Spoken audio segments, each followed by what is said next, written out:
দেখুন, সোজা কথা বলি, তৃণমূলকে 10,000টা ইস্যুতে আমি সমালোচনা করতে পারি। আজকে যারা শান্তির এই রকম ললিত বাণী সব শোনাচ্ছেন, তারা 15 বছর ক্ষমতায় থাকার সময় কি করেছিলেন দুবেলা সেটা চোখে আঙুল দিয়ে দেখিয়েও দিতে পারি। কিন্তু আদালতের নির্দেশে ঘোষিত কর্মসূচির ওপর যদি রাত্রিবেলা হামলা হয়, অবশ্যই বলবো সেটা একেবারেই গণতন্ত্রসম্মত নয়। আজ কলকাতা হাইকোর্টের মাননীয় বিচারপতি সৌগত ভট্টাচার্য স্বয়ং বলছেন যে আদালতের নির্দেশ সত্ত্বেও একটা অশান্তি তো হয়েছে, পুলিশ থাকা সত্ত্বেও এই ঘটনা ঘটল কী করে। আদালতকে 31শে জুলাইয়ের মধ্যে রিপোর্ট জমা দিতে হবে রাজ্যকে।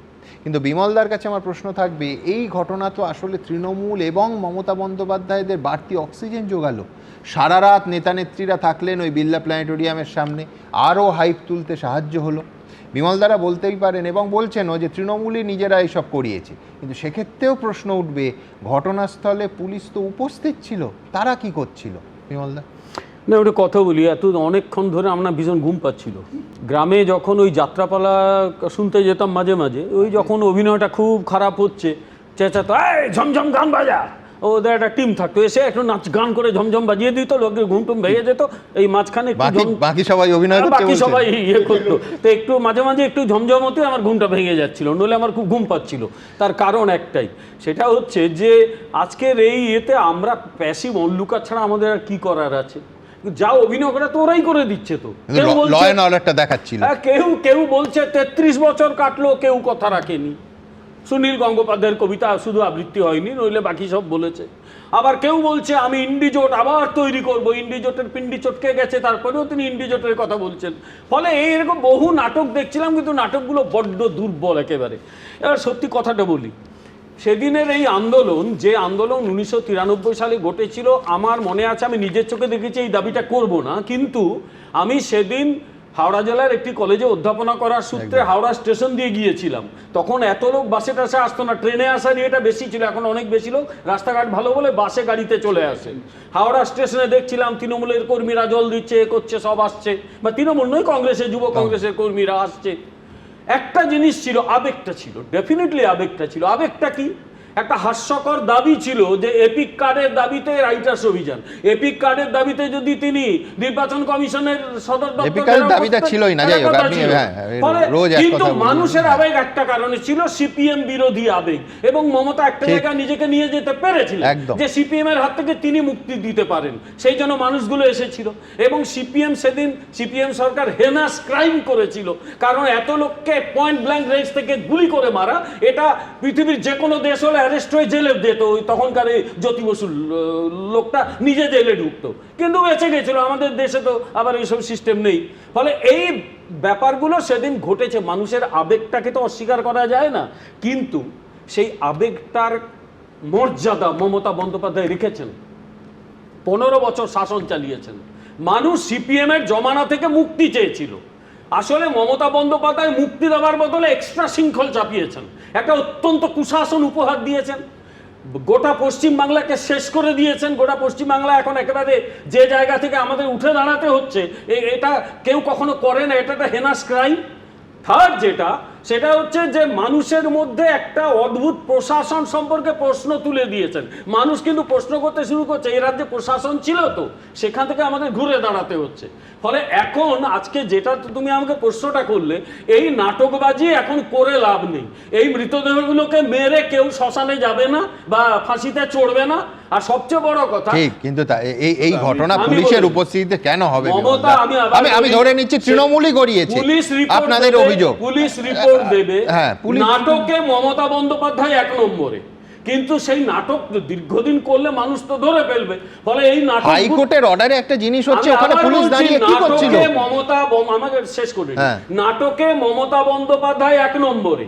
সেই নাটক কোনো না কোনো সময় মানুষ সিপিএম এর ওপর এত বিরক্ত ছিল, তার নাটক হয়তো তখন গ্রহণ করেছে। এবং এটাও ঠিক, সিপিএম এর বিরুদ্ধে তিনি যে লড়াই করেছিলেন, সে লড়াইকে তো আমরাও তো সেই রাস্তায় নেমেছিলাম, খুব সামান্য হলেও ও কাঠবিড়ালির মতো আমরাও তো মিছিলে হেঁটেছিলাম তখন, যে সিপিএম কে সরাতে হবে। হাজার হাজার লাখো লাখো লোক মিছিলে হেঁটেছিল। ক্ষমতায় এসে ঠিক উল্টোটা করলেন তিনি। এই যে বিশ্বনাথ বললো না ক্ষমা, আচ্ছা ক্ষমা চেয়ে লাভ কি হবে? ক্ষমা চাইলে কাঁকুড়গাছির বিশ্বজিৎ বেঁচে ফিরবে, তার ক্রিমিনাল যে দলের লোকগুলো তাকে শুধু মারেনি, তার কুকুরগুলোকে পুড়িয়ে মেরেছিল অভিজিৎ, বিশ্বজিৎ না অভিজিৎ, সেই লোকটা ফিরে আসবে। অভিজিৎ সরকার একদম পূর্ব মেদিনীপুরের খেজুরি 60 বছরের মহিলাকে এই তৃণমূলের গুন্ডাগুলো গিয়ে রেপ করেছিল, এখানে বিচার না পেয়ে সুপ্রিম কোর্টে গিয়েছিল, তার সম্মানটা ফিরবে। তার পাশের গ্রামে 16 বছরের মেয়ে রেপ হয়েছিল, তার সম্মানটা ফিরবে। 2021-এর 2রা মের পর আমি সেই নির্বাচনে লড়েছিলাম, আমি জানি চোখের সামনে কি অত্যাচার হয়েছিল তৃণমূল কংগ্রেসের লোকগুলো বিজেপির কর্মীদের উপরে। এখনো আমার মাঝে মাঝে দুঃস্বপ্ন মনে হয়। পরের দিন থেকে আমি রাস্তাঘাটে হেঁটেছি, দমদম স্টেশনে রাত 12টায় একটি মেয়ে বাচ্চাকে নিয়ে লুকিয়েছিল, আমাকে ফোন করে বলছে স্যার আমাকে বাঁচান, মরে যাব। সেই রাতে গিয়ে সমস্ত জীবনের ঝুঁকি নিয়ে তাকে উদ্ধার করেছিলাম। আমার তো এখনো মনে আছে। এই রকম একটা ক্রিমিনাল দল সে কি করলো না করলো, তার হয়ে কে কি বলো আমার কিছু যায় আসে না। আমি শেষ করি, একটা লাইন দিয়ে শেষ করব। এখন মমতা বন্দ্যোপাধ্যায়ের বাঁচার একটাই রাস্তা, উনি জানেন উনি জীবনে ফিরবেন না। সিপিএম এর মতো অর্গানাইজড পার্টি ব্রিগেড অনেকটাই ভরিয়ে দেয়, তারপরেও সেই দলটা একটা আসন পায় না বা একটা আসন পায়। তৃণমূল তো সেদিনের একটা ছোট দল, কেউ নেই, কিচ্ছু ফিরতে হবে না, আমাদের কারো আক্রমণ করার দরকার নেই, নিজেই গেছে। যে তৃণমূলকে নিয়ে নাকি কোনো চিন্তা করারই দরকার নেই, সেই তৃণমূল কংগ্রেস সবার প্রথম 21শে জুলাইয়ের জন্য পারমিশন চেয়ে অ্যাডমিনিস্ট্রেশনকে জানিয়েছিল, তাদেরকে ডিনাই করা হলো। সেটা হলো 21শে জুলাইয়ের মাত্র 5 থেকে 6 দিন আগে ডিনাইটা করলো, এতদিন পর ঝুলিয়ে রেখে। 1, 2, সেই তৃণমূল যে নাকি মৃতদেহ, তাকে আটকাতে গোটা পুলিশ প্রশাসনকে ব্যবহার করে সব রকম প্রচেষ্টা চলেছে। গতকাল রাতের বেলা যখন এই বাইক বাহিনী নিয়ে বিজেপির গুন্ডারা আক্রমণ করছে, পুলিশ সেখান থেকে হালকা করে সরে গেছে, সেই সময়টা তারা ছিল না।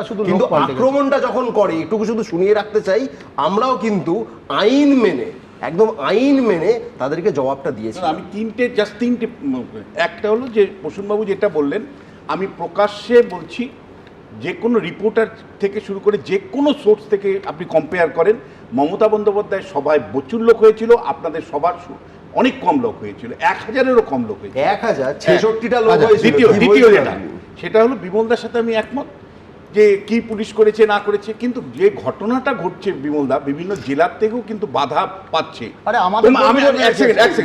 আমি মনে করি যে ক্ষমতার পরিবর্তন তাতে কিছু হবে না, হবে না, কিন্তু বিজেপি তৃণমূলীকরণ হচ্ছে না তো। কারণটা কি প্লিজ শোনো একটু। কারণ এই অভিযোগটাই তো তোমরা করতে, যে কোনো একটা সভা সমিতি করতে গেলে তৃণমূল কংগ্রেস বাধা দিত, মারধর করতো, আটকাতো। এবং থার্ড আমি বলি, তুমি যে এই মুহূর্তে বলছিলে না যে জ্যোতি বসুকে জেলে যেতে হতো এতগুলো লোকের মৃত্যুর পরে, আমি সেটা সত্যি তোমার সাথে একমত হয়েই বলছি। আজকে গতকালের ঘটনা, শিক্ষা দুরবস্থার নিটকে নিয়ে সাধারণ ছাত্রছাত্রীরা যখন গণ আন্দোলন করছে, তখন যেভাবে পুলিশ লাঠি পিটা করে প্রায় 1100 ছাত্রছাত্রীকে হাসপাতালে পাঠিয়েছে, তারপরে তোমার মন্ত্রী পদত্যাগ করেছে, কোন দায়িত্ব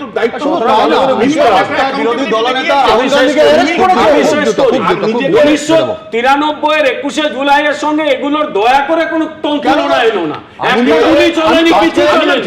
পুলিশ আবার, আমি বলছি, এবিপি আনন্দ, এগিয়ে থাকে, এগিয়ে রাখে।